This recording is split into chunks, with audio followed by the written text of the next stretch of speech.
Many people feel that the M&P Shield is an excellent pistol, and I probably wouldn't disagree with them.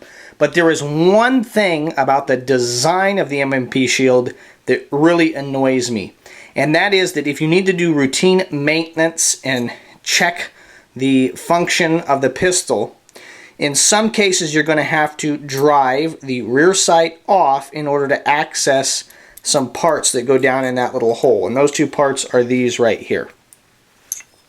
And they affect your trigger. And so I've been having some problems with my trigger on my M&P Shield in terms of it being held to the rear. Okay. Every time I fire around, the trigger actually locks to the rear, and then I have to hit it. It's chambering around and then it pops forward. Okay. And so I have decided to, after talking to Smith and Wesson some, they were really worried that I clean all the components on the gun. They were telling me that potentially some of the oils and stuff that they put to preserve the gun for shipping and storage might be causing that problem. So I've taken the gun down completely, every component out of the gun. But it really annoys me that I have to drive off the rear sight to access these two parts. And for me personally, that's a design problem or a design flaw. And probably for what, 80 or 90% of people that own the Shield, they'll never have to do this. But in my case, I went to the extra step, the extra work of doing this to make sure that there wasn't a problem there because my trigger was having those problems. And that's really annoying. You know, my other pistols, if I could just bring one in here, get it out of the holster.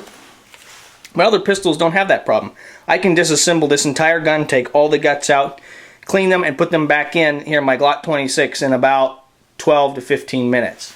And personally, it annoys me when I need a hammer and punches and some kind of a block to put my pistol on in order to get the gun disassembled to check if there are problems. So just something to consider. I was aware that this was a potential reality when I purchased my Shield, but I wish I would have thought a little bit more about it, because it is really annoying to have to take your rear sight off in order to check to see if your gun is having problems.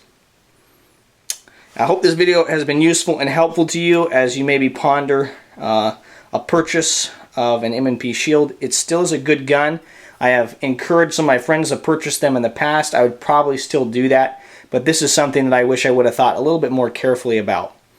There is a reason why these guns are cheaper than a Glock. They're cheaper than the full-size M&P family of pistols, right?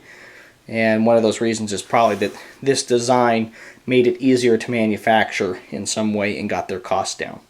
And you get what you pay for, and I think the Shield is still probably a very good gun, but this is something to be aware of and to think about when you are considering buying a pistol. Thank you very much for your views and your subscriptions. This is the Gear Tester signing off.